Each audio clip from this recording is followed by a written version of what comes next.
I think if people are like, I want to accomplish this goal, the very next question is why? And then go, why? If your why is so strong, how it's going to be done, it doesn't matter. You'll figure out. We've got a book out called Level Up. Rob Dial from the Mindset Mentor podcast. Not everything that's happened to you in your life is your fault, but whatever it is that you have, it is your responsibility to work through. If I'm going to feel the feelings of fear, why don't I also just try feeling the feelings of success and getting there?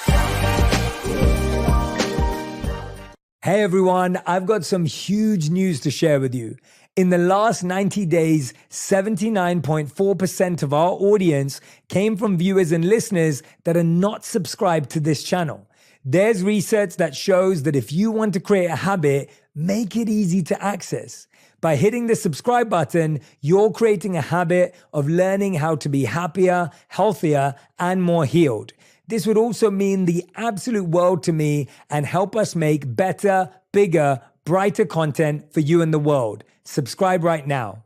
The #1 health and wellness podcast. Jay Shetty. Jay Shetty. The one, the only Jay Shetty.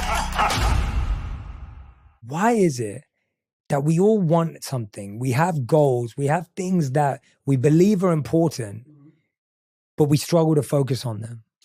Yeah, well, there's a couple different things. I think the first thing is that we hold ourselves back from is we have a lot of fears. And fears, when you really start to dive into them, like you mentioned in the beginning of this, like I started talking with you about like the East and you started, I remember you told me in 2017, like you should read the Bhagavad Gita. So I literally wrote it, I got it like the next week and read it while we were traveling. And so there was that. And as I was writing the book, I was like, what's the thing? Because the original title of the book was The Psychology of Taking Action. Because I was looking at the Mindset Mentor podcast. I have 1,400 episodes. And I was like, it's just me speaking for almost every single one of them. And I was like, what do I teach? Like, what do people want from me? And I was like, it's almost all like tips and tricks to understand yourself to take action.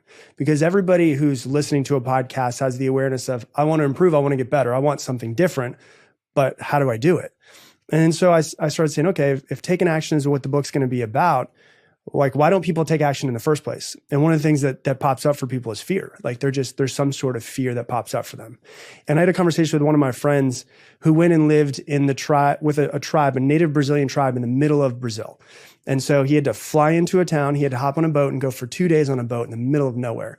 And he started talking to me about these things that he called primal fears and intellectual fears. So like a primal fear is pain or death is attached to it. And we don't really come up with too many primal fears in our life nowadays. Intellectual fear is like what we deal with all day long, which is, you know, the fear of rejection, the fear of failure, the fear of not being accepted, the fear of success. We have all these fears, and all of these fears are made up in our minds. And so I was listening to, I'm pretty sure it was Sadhguru I was listening to. And I was like, I put on, and I was driving around in Sedona as I was writing the book. I was there just to try to get my whole mind together. I was by myself writing it. And I was like looking at fears and trying to figure them out. And one thing that he said that like really hit me more than anything else is, okay, I've identified my fears. And the next thing is, well, how do I overcome these fears? And if it's an intellectual fear, the fears that exist in our minds is you can't overcome something that doesn't exist.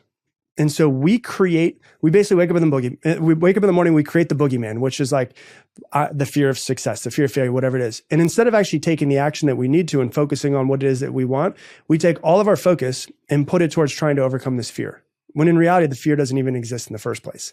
And so I think the biggest thing for most people is like the fear is keeping you from focusing. But there's also like the identity of who you think you are. And one of my favorite things is challenging who I think I am all the time. Like I love the story, and I put in the book of Jim Carrey when he decided to be in Man on the Moon.